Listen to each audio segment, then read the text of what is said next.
Welcome everyone. This is Denny with Why Is This True, my YouTube channel. And joining me today is Phelan, and she's down in Mexico. She lives in Mexico now, and she is a journalist, and she's been on the trail of the biological weapons agenda since the new millennium. And her book on the pandemic, At the Breaking Point of History: How Decades of U.S. Duplicity Enabled a Pandemic, has been published in 2021 by Trine and is available on Amazon and elsewhere.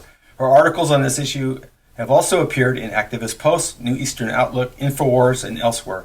She's educated at Grinnell College, UC Berkeley, and the University of Missouri Graduate School of Journalism. Janet jumped ship and since 2004 has been writing exclusively for independent media. Her articles previously appeared in the Los Angeles Times, We Magazine, Orange Coast Magazine, the Long Beach Press, Telegram, Santa Monica Daily Press, and other publications.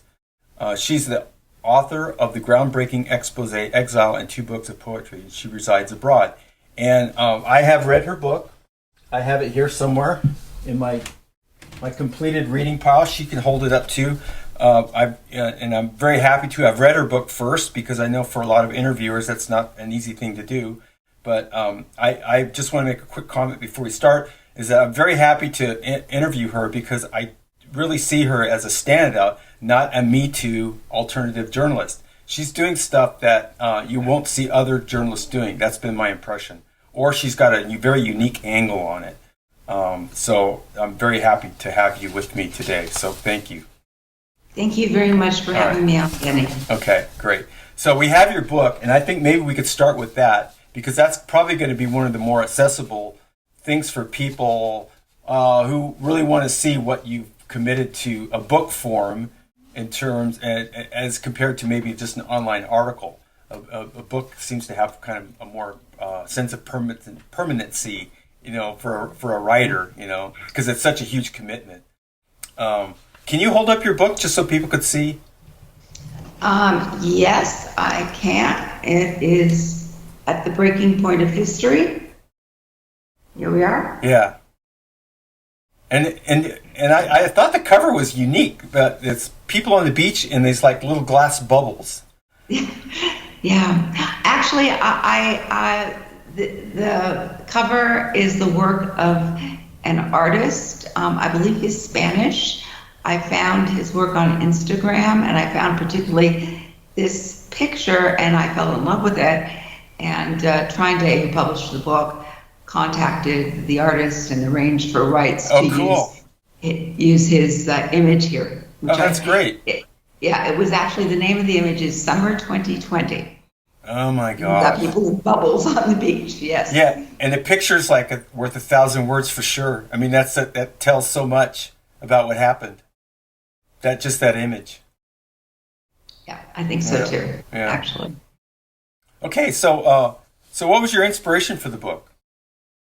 Well, I have been covering biological weapons and the biological weapons agenda since around 2004, when I first made a series of Public Records Act requests to the city of Santa Monica. I was at that point in time writing a weekly column for the Santa Monica Daily Press, and I got tipped off that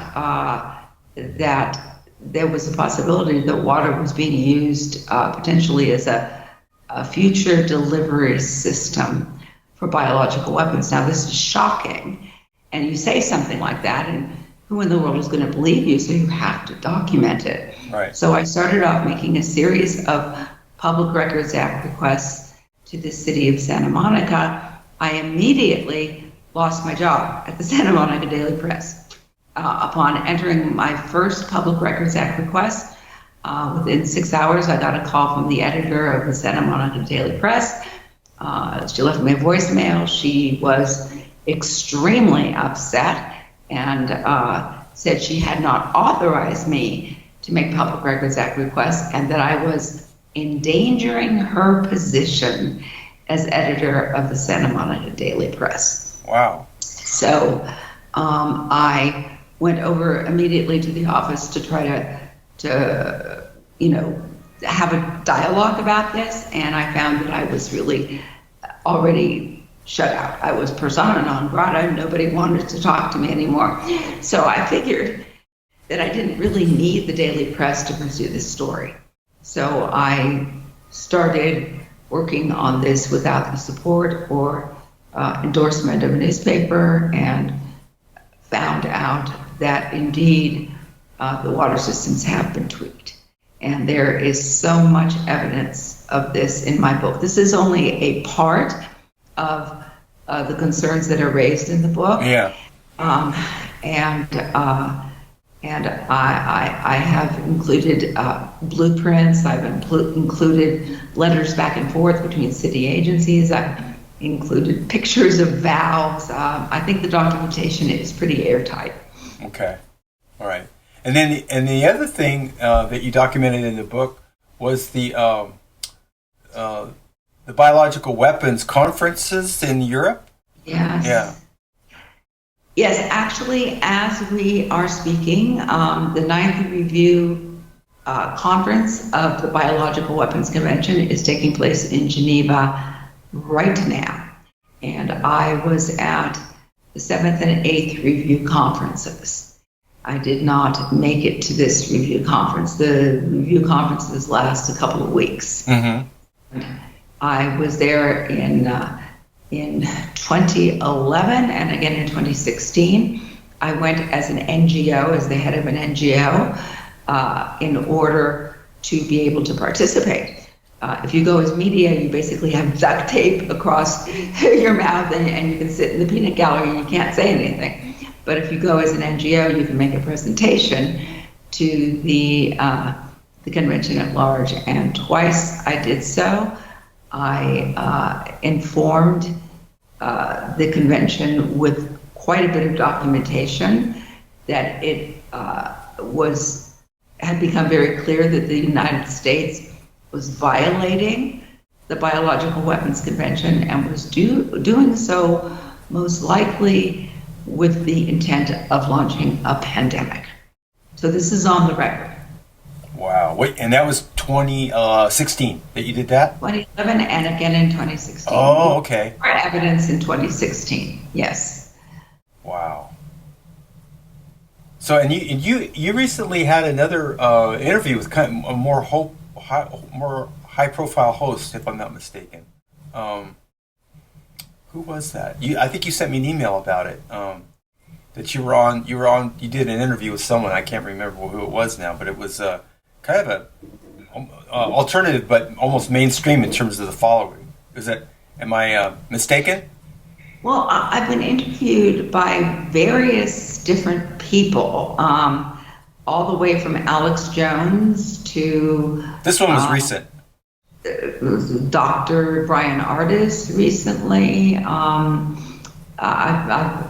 I do interviews as requests come in. Yeah, okay. So there have been a lot of different people who've been interested. There was one that, because I'm on your email list now, there's one that came in, I go, oh my gosh, some people there's going to be a bigger group of people finding out about you with this interview. I can't remember who it was now. It'll come to you later. Yeah, well, I think of my subscribers, I think I have around 3,000 or 4,000 subscribers. So I've been around since 2016, thereabouts. And so my background with the interviews and stuff, as most people know already, is that with people that had stories of, like, I was abducted by an ET, or I'm a targeted individual, and this thing is happening to me. And these people didn't really have a place to tell their story without being ridiculed or being forced to prove what they were claiming. Mm-hmm. And but I was intrigued by your work because I think one of the there's a couple things that are just underreported. People just don't know about it. The water thing being one. I think that's totally under the radar, under the rug. I think if you went out to most alternative news sites and journalists and stuff, they would have no idea what you're talking about. True. Yeah, and the other one is your recent article that you wrote about locking folks up in California without due process. This is the article here that just came out recently. That's on Activist Post, I think. Yeah, and so this is a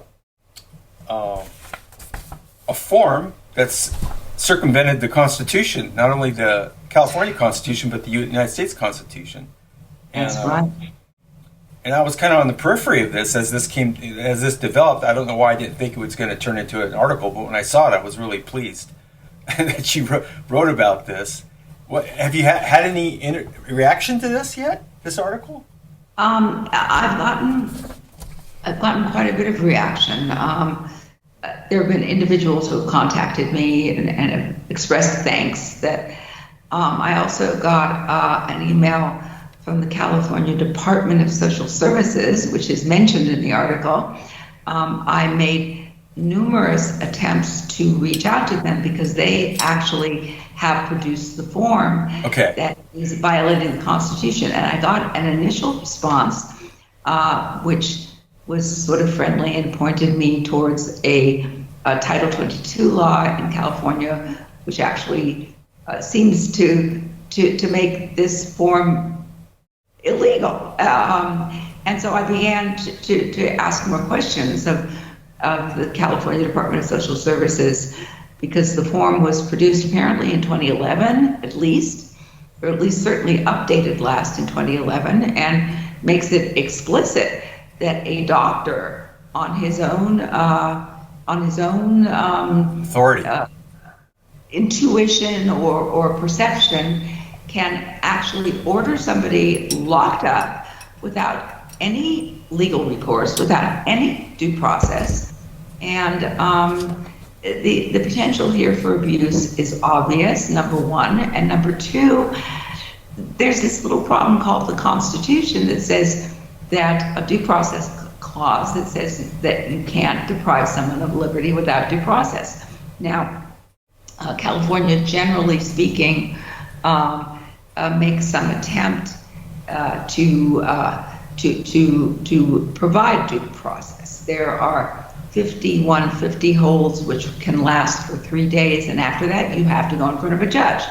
There are conservatorships which are actually completely rife with abuse now, and I cover conservatorships quite a bit, but that also has to go in front of a judge, but this particular form doesn't. So I did hear back from the California Department of Social Services, which complained to me that they certainly did respond to me. Well, they responded to me once, and then they ignored all further questions, all phone calls, all emails.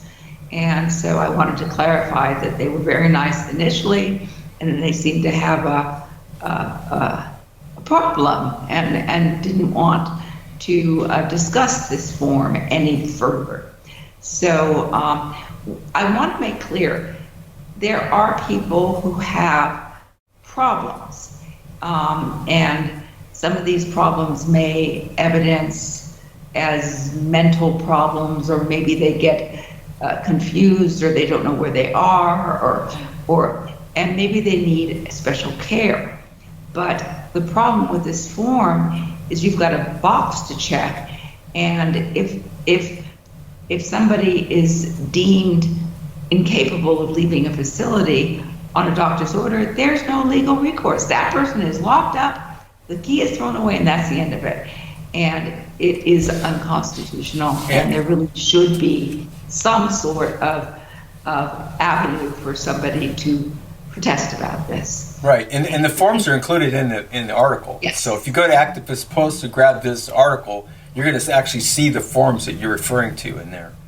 So, I would imagine that this tends to be used more frequently where people don't have friends and relatives watching out for them. Like there could be, and it's probably applied more often to the elderly. Is that your perception as well?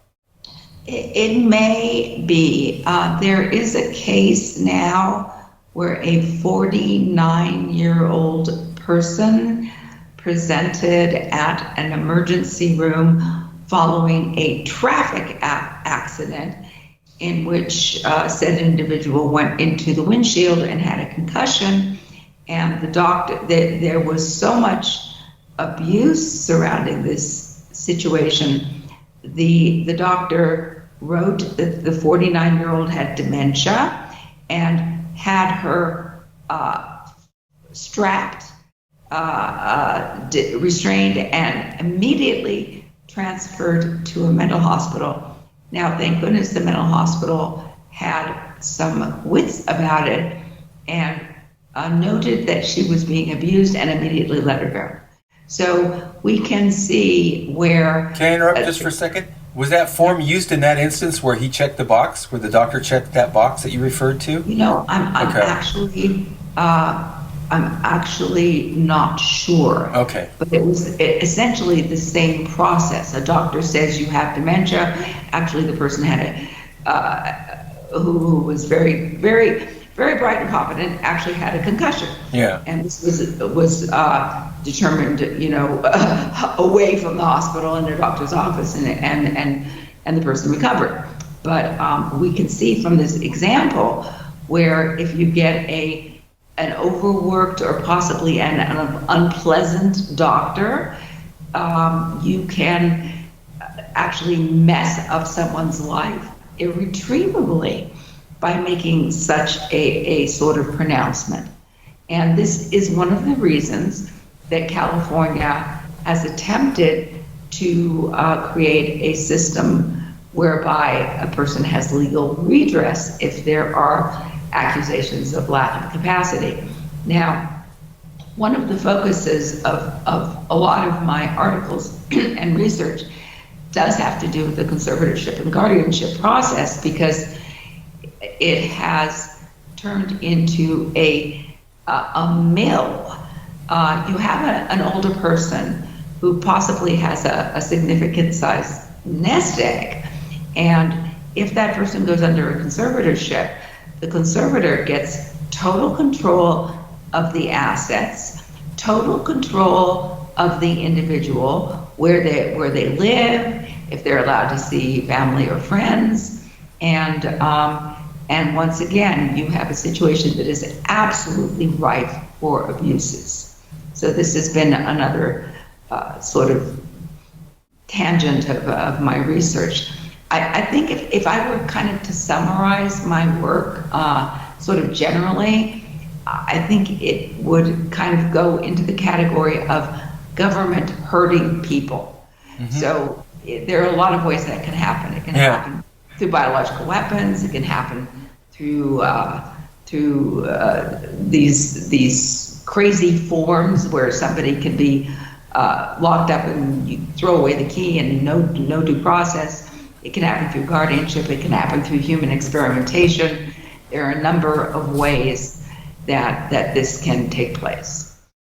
And the conservatorship thing, from my limited understanding, it seems to be applied more routinely to the elderly, not so much with young people. But I have a feeling that we're going to see that extending more into the younger people, because we've got there was a report that came out not too long ago about young people. This hospitalization from suicide attempts in the last 2 or 3 years has gone up like 60% amongst young people. So it's another factor where something like this could be applied more readily to younger people, because they're getting themselves into the system from a suicide attempt or something like that. Is that do you also, think? Yeah. So you would agree with that? Yes, there tends to be a certain class of people that are generally conserved, the elderly or the disabled.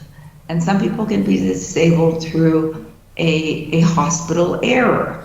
And that's what they call them, hospital errors. So if the hospital makes a tragic mistake and the person suffers a grave injury, very often there's a lawsuit and, again, money.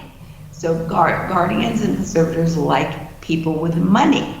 Yeah. So there is very often an attempt to conserve someone after a successful lawsuit because of a hospital error. All right. But there are known cases where younger people have been conserved through what appears to be some form of political retaliation. There we go. Okay, so young people are being drawn into this system as a targeting, like what Roosevelt used to do. He used to stick the IRS on his political opponents. Yeah, it can happen. Okay. So, and then when it comes before a judge, that's another thing that you've investigated. Well, the judges, yeah. So, as I mentioned, I've been writing about conservatorships and guardianships for some time, and it became sort of bewilderingly clear to me that judges, first of all, when you walk into a judge's courtroom, it's like you're walking into a foreign country where the laws are created by the judge. The judges are obligated, supposedly, to obey the Constitution and written statutory code, but the fact is they don't have to. And you cannot hold them to it because judges are immune from legal culpability for their actions on the bench. That means you walk into a courtroom, and if that judge says, off with your head, you're toast. I mean, it's almost that bad. So I began to notice that judges seem to be making some decisions almost by a playbook. If there was, for example, if there's an older person who's being conserved, and maybe there's a younger family member, like a daughter or son, who's concerned that the elderly person's rights are being abused, if that younger person starts filing things in court and making protests, very often the judge will issue a restraining order. So for your good deed of being concerned about your elderly parent, you're now restrained from having any further contact with them. And there are also very well-known anomalies in accountings where money just disappears and the judges turn a blind eye to this. So it was around 2009, I think. Is this mostly California-based? I mean, No. This is up in Washington, or this is happening throughout the U.S. Okay, all right, nationwide. Yeah. Yes. Okay. So I was around 2009. I was writing for the San Bernardino County Sentinel. Okay. And I was covering some of the actions by a particular judge, James Michael Welch, who was the head probate conservatorship court judge. And I began to notice that he was doing absolutely horrible things. I mean, his decisions were doing more than blocking off family and resulting in theft of assets. His decisions were actually, in some cases, fatal.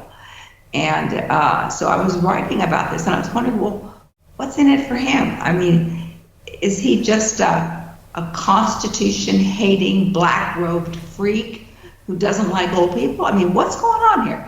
So I started to probe into his financial history a little bit. And there are certain keyholes into a public official's financial affairs. And one of them is through the county recorder's office, where loans and paybacks of loans and property transactions are recorded. And I began to notice something very strange. This Judge James Michael Welch was taking out all these loans on his property, but he already owned the property. He'd actually inherited it from his parents. So he was taking out all these loans, and I'm going, well, what, isn't $180,000 a year enough for this judge? Well, and so I began to expand the research. I began to look at other judges who were sitting in courtrooms where there were sort of a lot of money coming through, possibly some really strong potential for family abuses, coupled with money.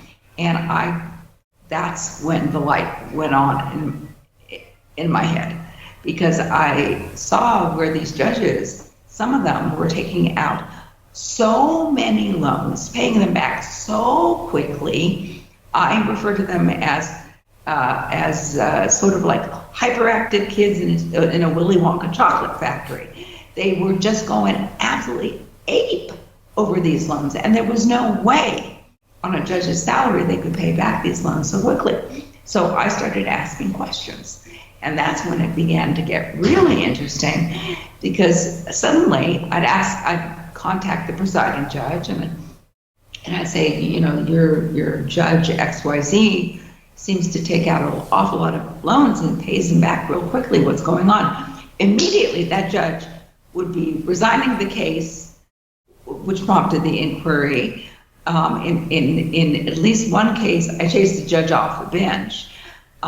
In other cases, judges would start reversing their decisions. Recently, I was questioning a judge in Cook County, Illinois, named Regina Mescal, who was sitting on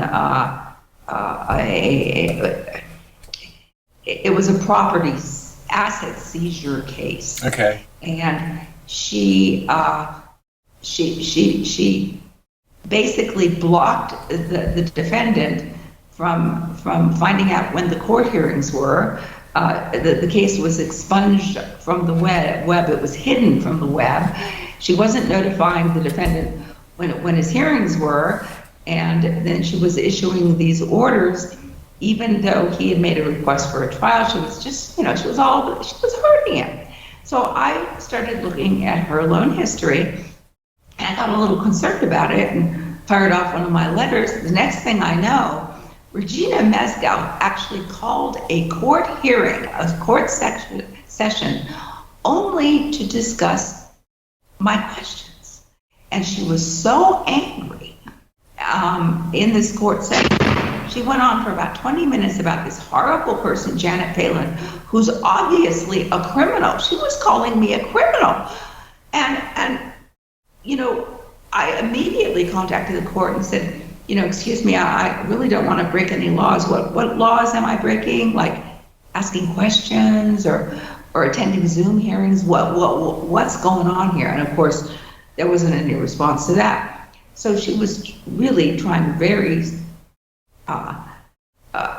strongly to defame me and attack me to all the parties in the case. And she kept saying during the hearing, I'll be happy to resign this case. I'll be happy to resign this case. So these questions apparently are really turning over some of the apple carts. Recently, I was looking at a judge in Nevada, Reno, Nevada, who was abusing the rights of a former law enforcement officer who was incarcerated in the local jail for his attempts to aid an older woman and her son. Her son had contacted this former law enforcement officer asking if they could get the mother out of the nursing home because she hated it there and she was miserable and she wanted to leave. And so the former sheriff made questions, contacted law enforcement. Is this okay? Can we do this? And basically got back an answer saying, oh, this is a civil matter. We're not concerned. So the law enforcement officer, along with the son, helped Susan Hilligas to leave the facility and was arrested. Law enforcement officer was arrested, sitting in jail. He had an extremely high bail, no priors, okay? This is his first crime against humanity, helping an old woman out of a facility, right? So to make a long story short, I started looking at the judge. And again, too many loans, too much hanky-panky going on financially. So I contacted the presiding judge, and and then I wrote this article. And the article, I think it's called Former Sheriff Incarcerated for Refusing to Shut Up on Guardianship Abuse, something like that. Mm-hmm. My articles appear in Activist Coast. Okay. So the very day after the article appeared, the judge in question decided, the bail's way too high. We've got to lower this bail. So the guy was set free. He still has to. His name is Stuart Handy. He's been doing a lot of media lately about this obscene a violation of justice. But he is now free on bail, still has to face the charges, but it was the day after the article appeared. So, what I'm seeing is that there is an effect to doing this research. So what I decided to do is that more people need to know how to do the research, because it's really not that complicated. Right. There's essentially 2 levels of documents you have to get. And so I've started teaching online classes on how to research your judge. Yeah, I took one. Yeah, you did. Yeah. That's right. Yeah, it was interesting. Very interesting. I had my real estate agent's license for a while, and I don't think it would ever dawn to me to look at something like that way, and to see how readily available the information was. And it's kind of odd because they're pretty good at covering up stuff like this. I mean, crime like this goes way back. Yeah. And so it's like it's like a divine intervention. They didn't plug that one hole in the dam, so you could just go up there and let the water out. So I don't know, man, it's a bad analogy, but put it, yeah. Interestingly, I do want to mention something. Interestingly, it appears that the legislators are trying to help the judges out here because just about every state I've looked at has a special law on the books that says that when the judges file their financial disclosures on a yearly basis, and these are also public documents, they don't have to mention their mortgages. But you can still find them on the recorder's office. You just can't get them through the financial disclosures. Wow. And have you encountered any exceptions to that, or is that just across the board? I haven't encountered any exceptions, no. Okay. So, and you, at some point in all of this, you decided to move out of the United States. Oh, yeah. Is that something you could talk about? You could tell us about that? Yeah. I left the U.S. in 2008. There began to be some spectacularly bad behavior by law enforcement directed at me, including drugs planted in my home and some other absolutely very alarming sort of actions.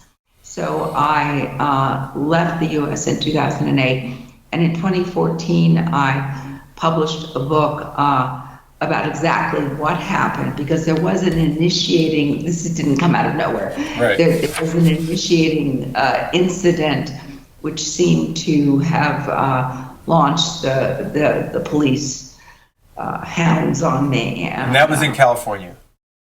It was in California. Yeah. Okay. So I wrote a book. It was published in 2014. It's called EXILE. Okay. And it goes into the initiating circumstance in some depth, and also some of these depraved actions by law enforcement in an attempt to, essentially shut me up. Right. So, a lot of people say, the wind blows from the west, and they're gonna try all these peculiar things in California to see, and like a testing ground to see how much they can get away with, and then you see it pop up in other states and stuff down the road. Would you agree with that?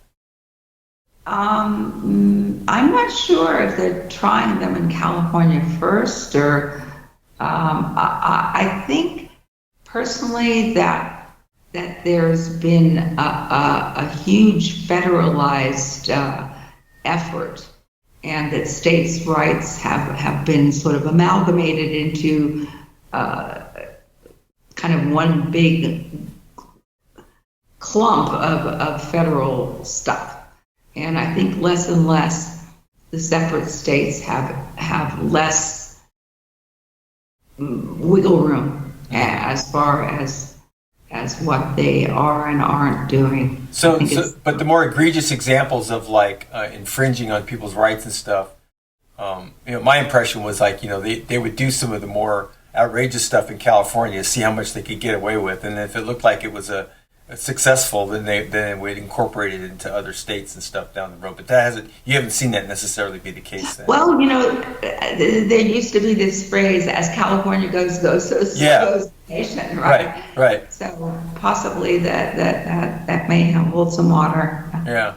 So So, have you had any other people, like from industry? Now, I'm talking about the water system thing. I have an engineering background. I used to be an engineer on a ship. So, I know a lot about, plumbing and, wastewater treatment and all that, everything that you'd find on a ship, the stuff that I got trained on. And, so that, your diagrams, like this is the one you sent me here. It's only black and white. The one you sent me is in color. I think I'm probably going to put this on the screen here when I edit the video.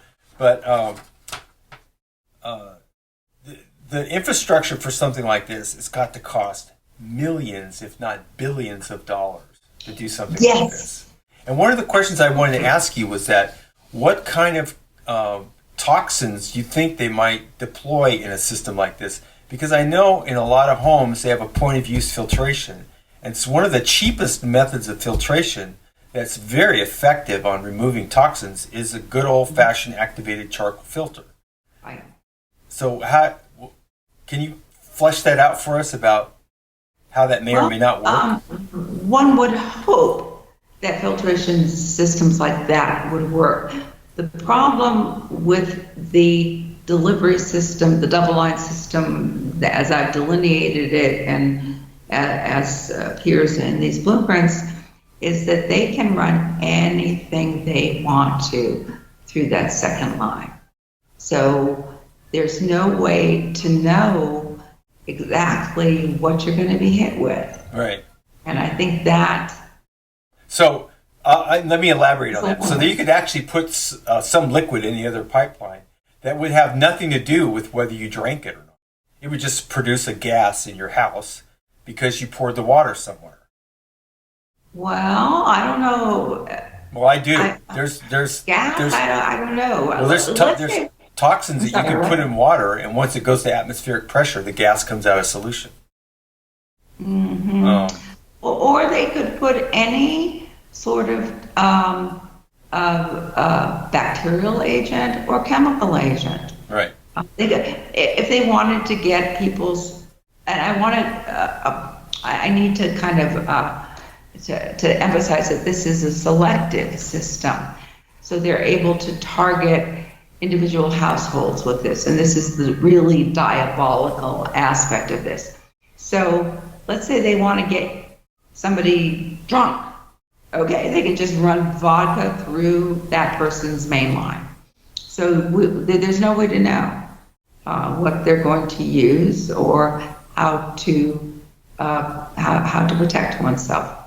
But this is going to be primarily in cities, though. Not so. I mean, you couldn't do this. I mean, small towns and stuff. Have you seen this in small municipal water systems in like a town of 5,000 people or something like that? Or is it just mainly from your investigations in towns like what you did, Spokane, right? Spokane, Washington was one of the ones you looked at. I did Medford, Oregon.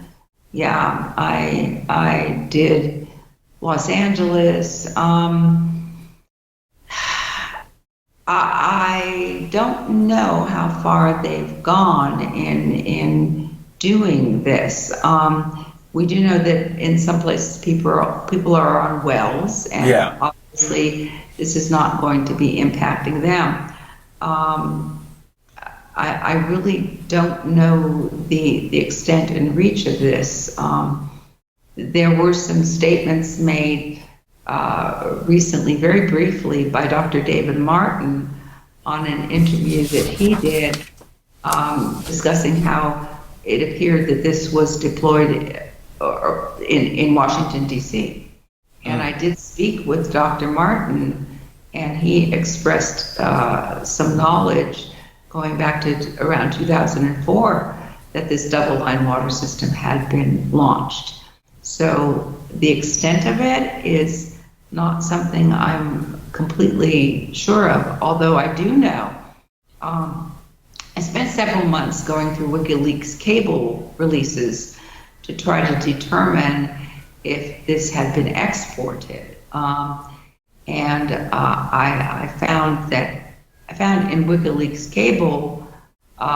cables that there was mention in a couple of secret cables, one in post-invasion Iraq and one in Israel, that there was a system in place that was identical to this. Okay. I also was able to get some photographs up in Canada, in a major city in Canada, when the street was ripped up, and there was work being done on the street showing that they had the same system in Canada, at least in Toronto. Okay. So one doesn't know how Right. far this has been rolled out yet. And they're protected from the public with the laws, the anti-terrorist laws of some sort, because they can't release this information about water system details under the guise of protecting the public from terrorists. So if they got the water plans, then they could find out where the vulnerabilities are and then use that against the population. Is that correct? That was my understanding from reading your book. Was that they don't have to supply detailed information about the water system that you're using. No, they don't have to. And there was a law passed in 2002. I believe it was titled the Critical Infrastructure Information Protection Act. And under that act, it becomes a federal crime for a public official or government employee to release information about critical infrastructure. Now, what I found was interesting was I had no problem finding out about that first line. That apparently that's not secret. Yeah. They'll be able to give you blueprints and discuss that first line with you, but that if you make document requests through normal channels, they will expunge that second line. And so they're actually spending money to alter the documentation. They're spending money to alter the documentation. Okay. I found that happening in California. I found that also happening in Oregon. Yeah. Okay. Yeah. Interesting. But if water is critical infrastructure, then it makes sense that that first line that is obviously water, it's the second line that we're concerned about. That's water. So, but that's not secret. Only the second line, which is really the suspect line, is the secret. So, go figure. Did you by any chance read the book Where Did the Towers Go? Where Did the Towers Go by Judith, what was her name? Wood. Yeah, Judith Wood. Did you ever read that? No, but I'm aware of her work. Okay, yeah. Because I look at that, I look at what you're doing, and I just like, okay, where's all this going? Where's this? Who's benefiting from this? What's the long-term plan for all of this? What do you think? Well, I think that it is becoming obvious that there are efforts on very high levels to do things that aren't very good for people under the guise of doing things that are good for people. We're certainly seeing this in the COVID response. I don't know if you're aware of this, but recently the CDC has released data showing that more vaccinated people are dying of COVID than unvaccinated people. It doesn't even make any sense. And why were they withholding this information for so long? And why are they still pushing people to get vaccinated when so many people are reporting now adverse events that even achieve the level of death? So you've got everywhere you look now, when the government is there trying to help, whether it's guardianship of the elderly or producing forms to lock people up without due process, or this bizarre sort of COVID story. Everywhere you look, there are efforts to do something really not very nice and make it look like something nice. Of course, the efforts to make it look like something nice is so that we will eagerly line up and drink the Kool-Aid. And I think that, where is this all going? Well, people are dying because of this. and one can't help but think that that might be a goal here. To the benefit of? Well, there are people who think there are too many people on the planet. There are people who object to money going into entitlements, Social Security, Medicare. All the money that goes out to us is less for somebody else. I think personally we're dealing with a bunch of greedy people who want it all for themselves. That's what I think. So people, older people, certain ethnic groups, I think are inconvenient. Are there any institutions that you can see that are kind of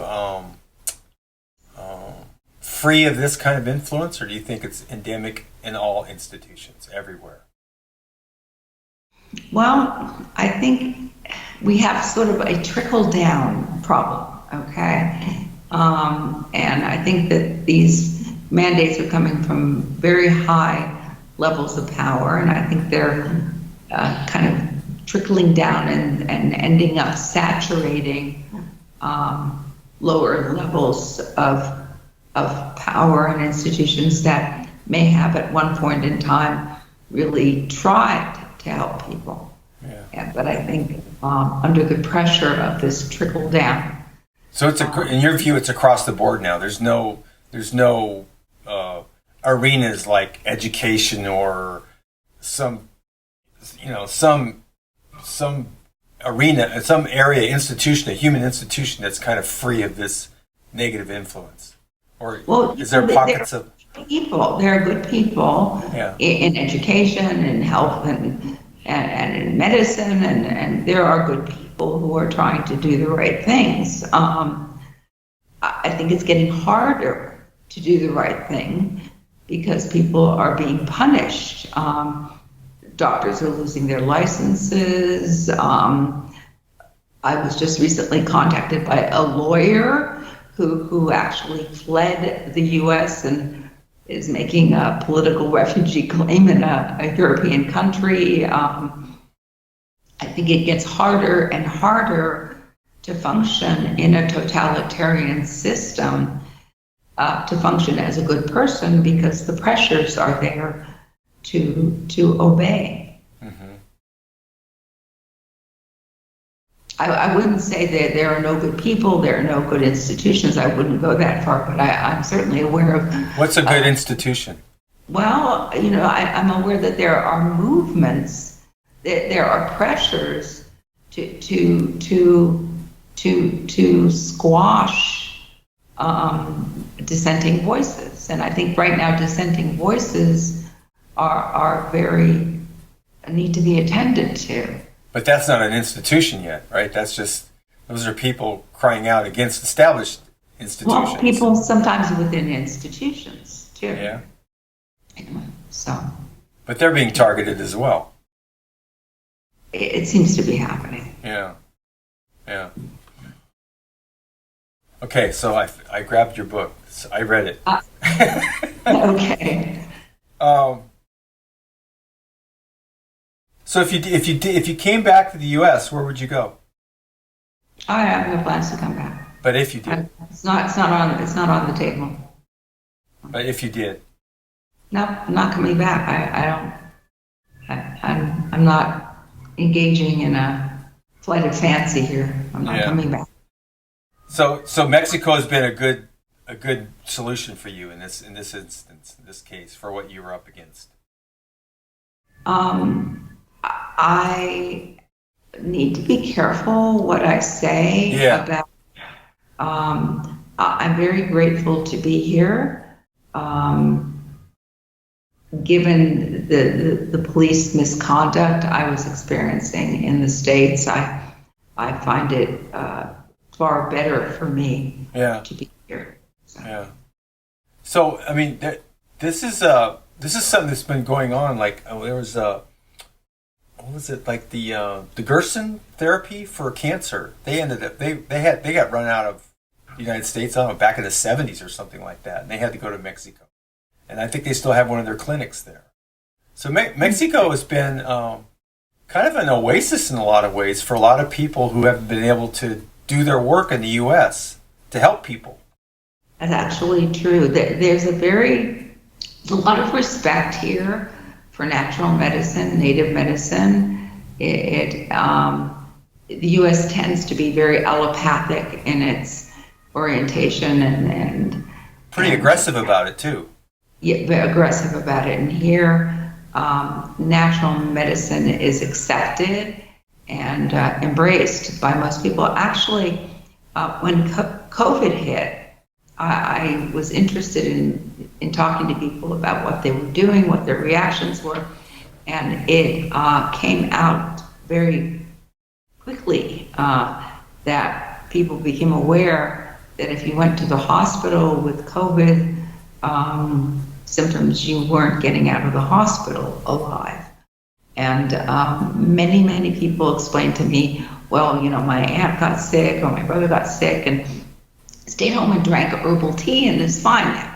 So people would share with me their herbal recipes and what they they believed was curing them.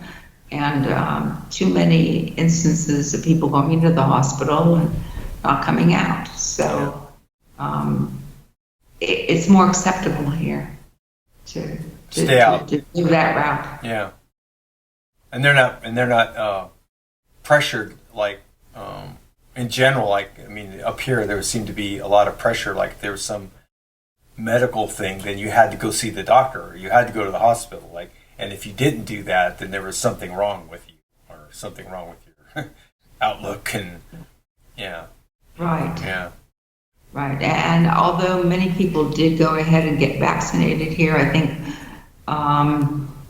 many people I've spoken to who did get vaccinated decided it wasn't the best the decision they made, and maybe they aren't going to do that again, or maybe there were some jobs where people felt very pressured. Mm-hmm. For example, taxi drivers might be told by the taxi collective that if they wanted to keep driving taxis, they had to get vaccinated.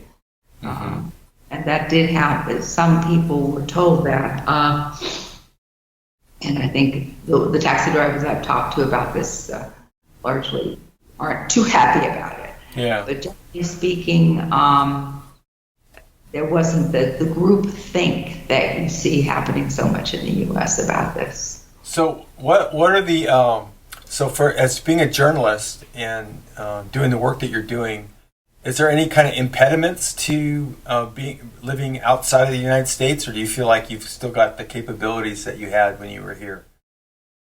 Well, excuse me, my nose is itching. I write for Activist Post, which I can write for anywhere in the world. One of the good things about being a journalist is, have laptop will travel. Yeah. And I sometimes look longingly at some of these symposiums that are going on in the U.S. where people are kind of getting together and there are larger presentations and people are making. So travel for your journalistic endeavors is off the boards too. You're not coming into the United States to go to a conference So no visits. You're not coming back at all for anything. Yeah, well, after what happened, after the reasons that I left, I think it would be very foolish for me to come back. Okay. So I actually don't plan to. Yeah. Okay. So, and is there corollaries to that in where you live now? Like, can you go? Do they have conferences and stuff that you could go to there that are comparable? Well, there are a couple. There's a Narcopolco, which happens in Acapulco every year. They're not to the degree that there is in the U.S. though. Yeah. Yeah. What about Europe? Well, don't know. I don't really know. I'm sort of hunkered down here. So, um, do you have another book in mind? at this point in time, I don't. I'm trying to keep my writing schedule going and covering issues, pretty much as I have been for a number of years now. Don't have another book planned. Would you go back with Trine Day? There was a problem with Trine Day. Yeah. But I would, rather than just going into it again, I would refer people to a broadcast I did with David Spurrier about a month ago. Trine Day informed me they were breaking my contract and going to destroy all remaining copies of my book. Thankfully, they have revisited the legality of that decision. It was a rather shocking wet fish to be slapped across the face with. Yeah, but from them especially, because they had a reputation of being champions for your kind of work. I figure the world's getting wilder every minute. Yeah, that's for sure. Yeah. Okay, I'm trying to think. I'm sure we'll hang up and I'll go, oh my gosh, I should have asked her about. That happens.